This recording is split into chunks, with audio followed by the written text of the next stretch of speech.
Alam mo bang 85 pesos lang ang nagastos ko sa dessert na to? At di ko akalaing 2 sangkap lang ang ginamit ko dito. Sobrang creamy at smooth ang texture niya.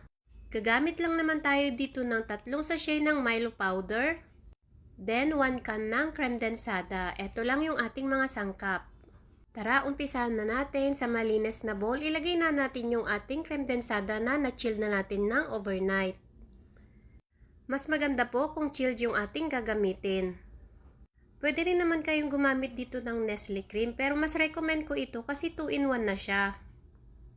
Ayan, ibit lang natin siya hanggang sa mag-double volume na yung kanyang dami. Wire whisk lang pala yung gagamitin ko dito, mano-mano lang muna tayo ngayon. Medyo nakakangalay nga lang siya sa braso.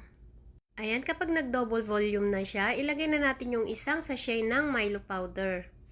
Bit lang natin ulit hanggang mag-well